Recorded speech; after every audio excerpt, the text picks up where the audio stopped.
प्रदेश का बहराइच दंगे की आग में सुलग रहा था। खूब आगजनी हुई, पुलिस बल तैनात था, फिर भी लोग बेकाबू में नहीं आ पा रहे थे। हालात भयावह थे, डंडे लेकर लोग सड़कों पर निकल रहे थे। जब हालात बेकाबू हो गए तब पुलिस के बड़े अधिकारी बहराइच पहुंचे।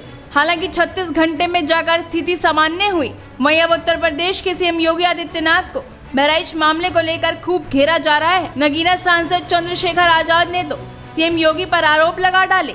चलिए सुनते हैं उन्होंने क्या कुछ कहा।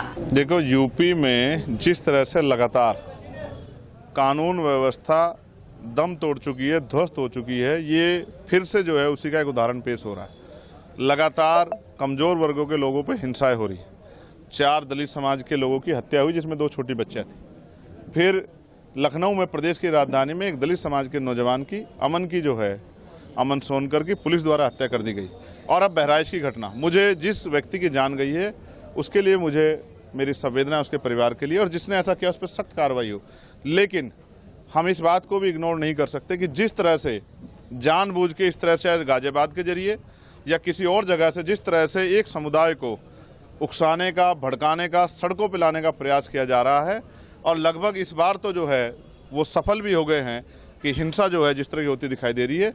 मैं इसका कड़े शब्दों में जो है इसका विरोध और निंदा तो करता हूं, लेकिन मैं मुख्यमंत्री जी से पूछना चाहता हूं कि ये कैसी सरकार है जिसमें कानून व्यवस्था पटरी पर नहीं आ पा रही। मैं ये भी आग्रह करूंगा कि सब लोग शांति बनाए रखें, और मैं राजनीतिक दलों से भी ये कहूँगा कि राजनीतिक नफा नुकसान को ना देखते हुए सब लोगों को राजनीति से ऊपर उठ के प्रदेश की कानून व्यवस्था सही रहे, इसका ध्यान रखते सब लोगों को शांति की अपील करनी चाहिए। लेकिन मैं इसके साथ साथ उत्तर प्रदेश के मुख्यमंत्री से भी ये कहूँगा कि उनको आज राजधर्म का पालन करना चाहिए और अपराधियों पर सख्त कार्रवाई करनी चाहिए, और कानून व्यवस्था जो है वो बहाल हो, असुरक्षा की भावना खत्म हो, और प्रदेश में और कहीं हिंसा की आग न जाए, इस बात का ध्यान रखते हुए सख्ती से कार्रवाई करनी चाहिए, जिससे कि आम जन अपने आप को सुरक्षित महसूस करें। अगर मुख्यमंत्री राजधर्म नहीं निभाते तो हमें मानना चाहिए कि ये सरकार का फेलियर तो है, और ज़्यादा उम्मीद सरकार से हम लोग नहीं कर सकते।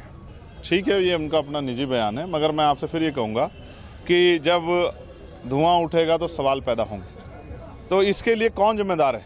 मैं तो जिम्मेदार नहीं हूँ। मुख्यमंत्री कुर्सी पे कौन है उत्तर प्रदेश? चंद्रशेखर थोड़ा ही है, योगी आदित्यनाथ बैठे हैं। तो अगर उनकी सरकार में लॉ एंड ऑर्डर फेलियर हो रहा है तो इसकी जवाबदेही भी उनकी है। जब अच्छी बातों का श्रेय वो खुद लेते हैं, तो ये जो इस तरह का अपराध हो रहा है, इस तरह की हिंसा हो रही है, तो उसका श्रेय भी उनको लेना चाहिए, और उनको जवाब देना चाहिए कि वो बड़े बड़े दावे करते हैं कानून व्यवस्था के। आज कानून व्यवस्था कहाँ है?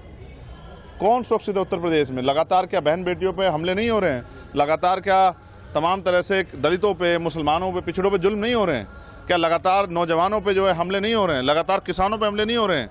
कहीं गुलदार से लोग परेशान हैं, कहीं जो है भेड़ियों से लोग परेशान हैं, लोगों की जीवन रक्षा भी हम लोग नहीं कर पा रहे हैं। तो सरकार कर क्या रही है और किसके लिए काम कर रही?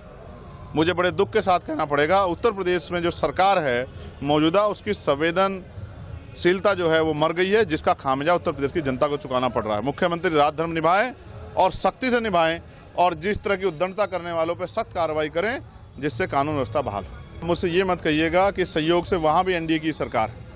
ये डबल इंजन की सरकार, ट्रिपल इंजन की सरकार लोगों की रक्षा नहीं कर पा रही, ना आम आदमी की, ना किसानों की, ना नौजवानों की, और ना व्यापारियों की, ना नेताओं की।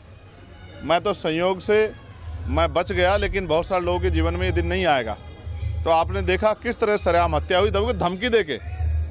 तो इस पे जो है ये किसी के ऊपर टिप्पणी करने पहले अपने गिरवान में जाके सरकार को देखना चाहिए कि वो इस प्रश्न चिन्ह का जवाब